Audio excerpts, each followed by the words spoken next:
Do you ever suspect that life is a one-sided game run by some invisible mastermind? That you're merely a pawn on his chessboard, moved around by his will and his whim, without any real choice of your own?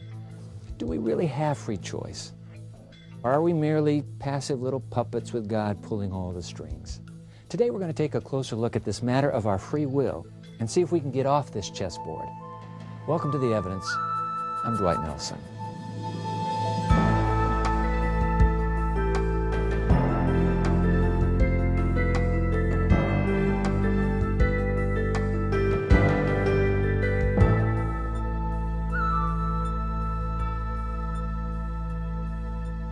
Okay, here's the picture from the first chapter of Genesis. God creates Adam and Eve. He puts them in the Garden of Eden, and He forbids them to eat of the fruit of the tree of the knowledge of good and evil. Then He allows them to be tempted. As a God who sees the end from the beginning, He had to know what would happen. Did He purposely set them up for a fall? Were they bound to eat the forbidden fruit? Did they have a choice? Did they have free will, or were they being manipulated by God's sovereign will? Theologians have devoted entire books to questions like these, and we've got only a half hour in The Evidence to wrestle with that question. But I'm grateful that joining me to help us think through this issue is Dr. Gene Sheldon from Pacific Union College up in Northern California. Gene, nice to have you. Thank you, Dwight. This is the $6 million question. God, all-knowing as He is, sees the future, knows that Adam and Eve are going to crash and burn. Why did He even bother creating them? Well, it seems to me in order to understand that question, it is the most important and probably the most difficult question to answer in the universe. But in order to do that, we need to lay everything out on the table, because God is more than just foreknowledge. He has power, foreknowledge, and moral character. Now, power is something that's very important, and we tend to think about God in terms of being all-powerful. He can do it all. He can do it all. Yeah, everything. And He knows it all, the idea that He knows it all. And then moral character. But when we talk... When you say moral character, what do you mean? Moral character meaning that what drives God may not be power, may not be foreknowledge, but some idea? but may be the way He is. And in terms of love, in terms of truth, honesty, and in terms of freedom. And if that's the case, maybe it complicates the picture somewhat. So God has all those three: power, foreknowledge, moral character. And He still creates Adam and Eve knowing they're going to crash and burn. So what's going on? Well, it seems to me that if His ultimate goal is to not have beings that are programmed but freely love Him, then perhaps what drives Him then, as I said, is His character, and that controls His power and His foreknowledge. So what part of His character is controlling this? I mean, what's at work here? He has a tree. Okay, I mean, we have the story. He has a tree. And He says, don't go to the tree. What's He doing? I mean, it's like telling a child, I have two kids, and when they were young, stay away, and the moment you say stay away, the child goes. So God has set them up for failure. What's going on here? He's also set them up for choice. So it's the issue of choice. The tree's there for choice. In what way? To give us the privilege of saying no to God. So it's like a voting booth. Yeah. You go to the tree, no. Stay away from the tree, you're saying yes to me. And that is all driven by a sense that true morality cannot exist apart from freedom of choice. That is, if I love someone simply because I'm controlled, then I cannot be it is not totally genuine. And Gene, this isn't only a theological concept, is it? It's a political concept. We talk about democracy where you have choices. We're big on choices. So God apparently is big on choices too. But I wonder how many who go to the voting booths are really making a freely given, thoughtful choice, or whether they're just following the crowd. And would that be true morally as well? Exactly. This whole issue of human freedom and choice, I want to come back to that. And I want to invite somebody to join us when we come back. We'll have Dr. Frank Gonzalez joining us with Dr. Gene Sheldon. Stay right there. We'll be right back.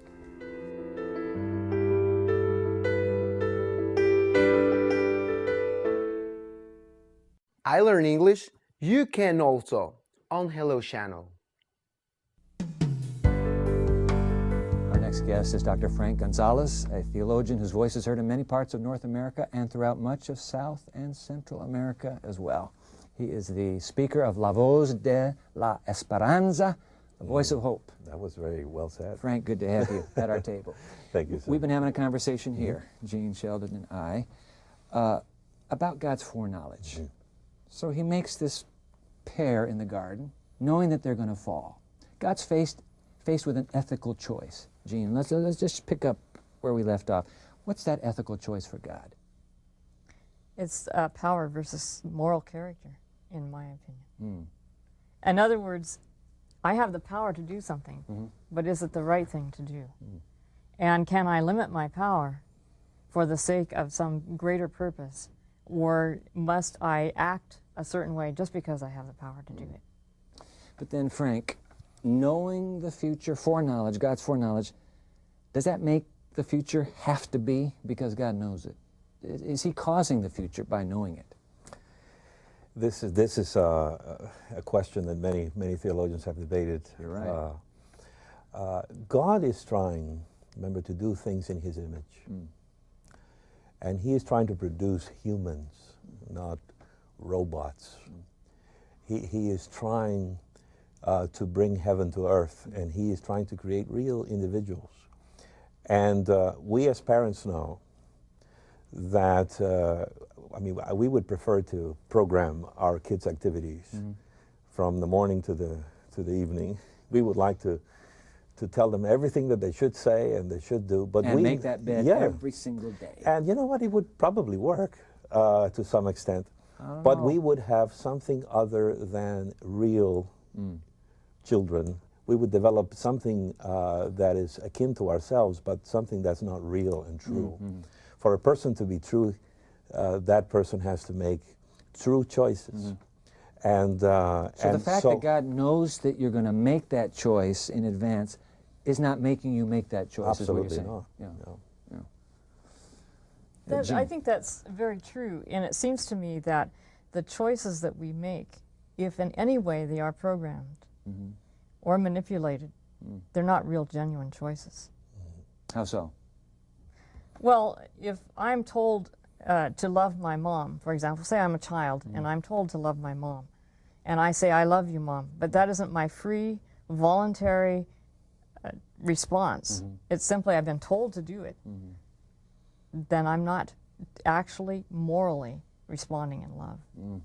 I'm simply doing what I've been told to do. So if God, by His foreknowledge, actually controls me, something like the law of command, where He's actually setting it down, you have to stop at that stoplight and cross the road there and turn left, whether you want to or not. If that's predeterminate, and I make that move, it's not free and it's not real. I've simply been put there. Likewise, if I'm told, because I've chosen for you to love me, therefore you must, and I do, it's not real love. But then let's go to the barrio, Frank. Okay, we'll go to the street, because maybe I'm still in the jam. 5 generations behind me, all alcoholics. I'm an alcoholic. I didn't have a choice. I got forced into this. Yes. Look, in the barrio, we want God to pull some strings. Yes, Because too many things, too many entities are pulling all the wrong ones. Yeah. And what we have is a situation where people are seemingly enslaved Can't break out of the to an shackle. environment in which they find themselves in. They can't break out of that shelf. All of the studies demonstrate that if you're the son of an alcoholic, you have the proclivity, not only in terms of having watched the modeling of a father doing it, but actually genetically you have a proclivity. You don't even... So am I really free to choose then? Because I'm bound by my genes. The son of an alcoholic does not have the choice of being a social drinker, if there is such a thing. Yeah. But some people say that exists. If that exists, that is not a choice that the son of an alcoholic can make, because one drop of alcohol will make him an addict. Then I'm not as free as Adam and Eve. God has me in a box. I'm bound by the past. Yes. So how do I get out of this box? I think there's a danger in projecting back to Adam and Eve the things that hamper us today. Okay. We can talk about that, but clearly they came from a non-dysfunctional father and a non-dysfunctional background, and they weren't hampered with the things that we are hampered with, and they didn't have the pulls and the tugs in their soul and in their system that the kids have today. And it seems to me that given that God gave us the freedom of choice as part of His image, then we have the freedom to create our children with all kinds of problems and thus limit their freedom and actually shortchange them in terms of the image of God. And it seems to me that that's what has happened generation after generation, is that instead of creating our children in the image of God, we have actually had the freedom to degenerate them. And freedom to do what? Because our moral clarity is impaired. You know, when I came to this country, one of the sayings that took my attention was that one that says, and it's very American, it's American as apple pie. You won't find it any place else in the world. Really? There but for the grace of God go I. It is an admonition, because our instinct when we see bad people doing bad things and atrocities being committed is to say with a tone of moral arrogance, oh, I'm glad I'm not like them, you see. So when we watch the Kosovo massacres and the Serbs and the Albanians at each other's throats and War in Iraq, burning the villages or this or that, we say, we're not like them. But see, no one burned the homes in our village. No one killed our parents. No one violated our women. We did not grow up with being fed stories of atrocities from the time of the Ottoman Empire.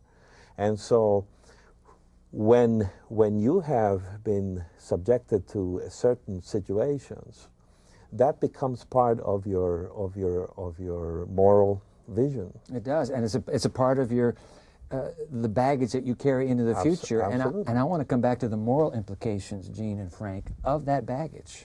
We need to take a break right now. Look, if we've really lost moral freedom because of the sins of our parents, we're talking about the genetic code, our grandparents, great-great-grandparents, whoever, is there any way to regain that free human choice? That's going to be our question when the evidence continues in just one moment.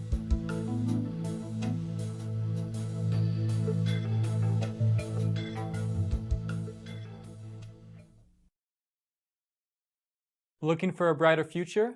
Learn English and make it happen on Hello Channel.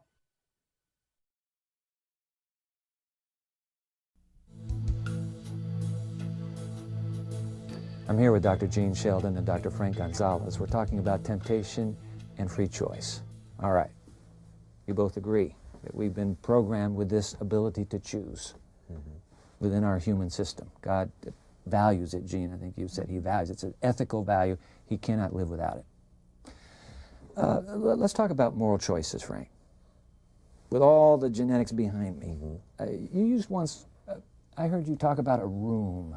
I like that metaphor. Share that with me again. It's not original with me. It's professor, I don't know which professor I had, but I think it's a classic illustration to show that even though we have this free will, it is severely impaired by what we've talked about, heredity, things that happen to us and so forth.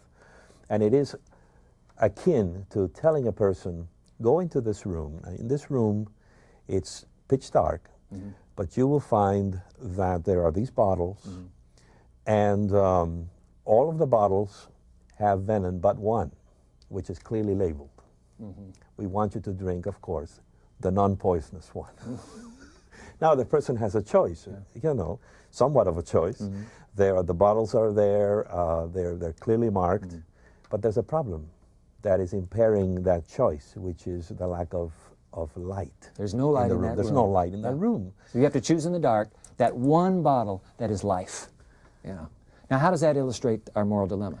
Well, the way that hits me is that, hey, we need something that will turn the switch on, so that choice will be truly free. Because if I can see things clearly, if I can have the moral clarity, if I can see those bottles for what they are, then and only then am I in the position to make a real free and empowered decision. That's a fascinating point, because that would suggest that actually, Gene and Frank, God's intervention in the human experience is an act of freeing rather than binding. He's actually enabling us It's also to make a free enlightening. choice. Yeah. How has God intervened in the human situation? I mean, what does that take us to? You know what just came to me? What? Free will is not only, free there is not only an adjective, Yes. it's a verb. Free the will. Oh, I like that. That's good. So God gave us free will, adjective at the beginning, but as this will became impaired through the realities of a corrupt world and all of the things that have happened, now we need God to free Free the will. the will. And the statement of the Bible, the good news is that God has done that, that He has taken responsibility, that He did send His Son, that something cosmic, something for every person happened there. And that had and all of that somehow contributes to my human freedom Yes. to choose. In fact, John, the gospel writer, uses, going back to our light metaphor of the room, he uses that verb. He says, He is the light, talking about Jesus, which lighteneth every man that cometh into this world. And consequently, something happened with the coming of Jesus that is meant to liberate us from even our free will, which is no longer free to make the right, the moral, and the clear choices as it was for Adam and Eve. So, Gene, how do I, as a human creature, respond to that God act that Frank has just described? I mean, what do I do? First of all, I think Jesus talked about being drawn by the light. And Jesus is the light.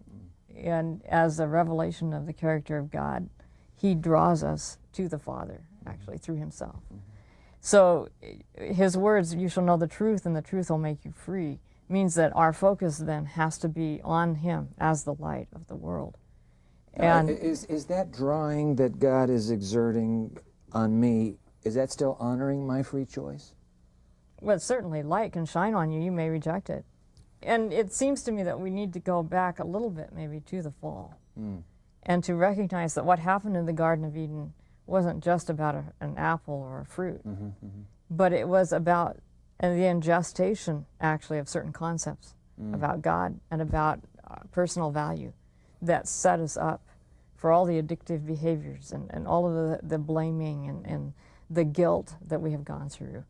And that by Jesus coming and enlightening us regarding those very basic concepts about ourselves and about God that we have bought into, then we can be set free. And once we value ourselves, we're less likely to take those bottles of poison. Because I think God could even shine light in the room of those bottles, and we still choose. Still grab for the Still grab the poison. XXX on the bottle. Yeah. So Frank, what do I do? Okay, so I'm the one seeking this ultimate freedom. What do I need to do? There's something you need to look at. I mean, the Bible is the only book that I know that says that something can happen to you by just looking. Look at what? What should I look at? In Isaiah, God says, "Look at me and be ye saved." But in the New Testament, it's more specific. It has to do with the cross. Yeah, how do I look at the cross? Behold the Lamb of God. So how do I do that, though? Come on, I'm a skeptic, and you're enticing me. I want to do something. Well, what do I do? Look at what happened there, the claims of the gospel. The claims of the gospel is that God did something for you there while you were an enemy, while you were hostile or indifferent.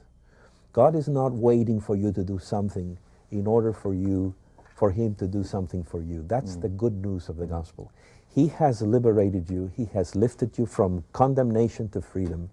He has put you from being a slave to to the things that of your heredity and the things that cost you bondage. He has given you freedom. So it comes with believing that something has happened already. Not that you need to do something, And but that in that God Yeah. gift, my ultimate freedom can be experienced. yes, Yeah. yes. And within that we are promised the Holy Spirit, which is sent to us to help us with this vision, this light, this moral clarity. Frank and Jean, thank you for helping us tackle really it's a gut issue of the human journey. Thank you very much for being here. Thank you. I'm going to be right back with some final thoughts. Stay with us.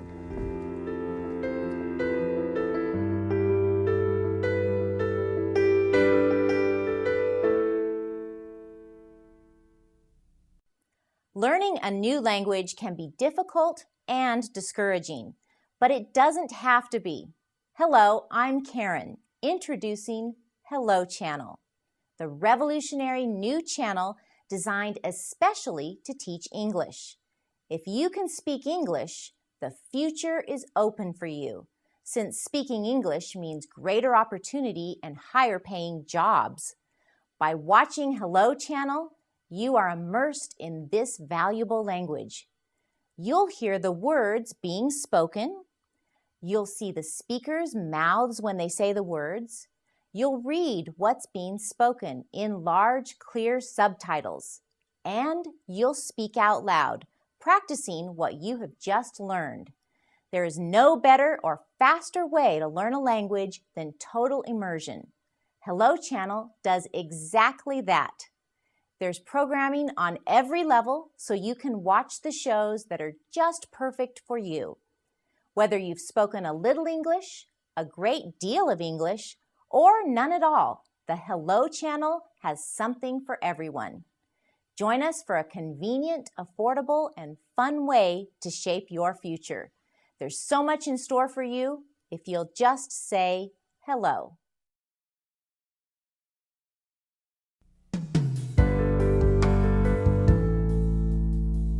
Have you ever wished there were no such thing as free will? Maybe you think you'd be better off if God would simply take over your life and run it for you, kind of like a benevolent dictator. That way you'd have no temptations, no alternatives, and no wrong choices to make. Of course, that also means you'd have no mistakes to learn from, no lessons from experience, no way to develop moral qualities that differentiate human from beast, and no way to grow in a personal relationship with your Creator. But here's great news. There's a positive alternative for every one of us. By believing in Jesus Christ and depending on His saving grace to free us from bondage to our sinful nature, we can find the kind of liberty God intended for human beings to have when He created our first parents. This is truth, and this truth will set us free. I'm Dwight Nelson, and that's what I believe. Join us next time for more of The Evidence.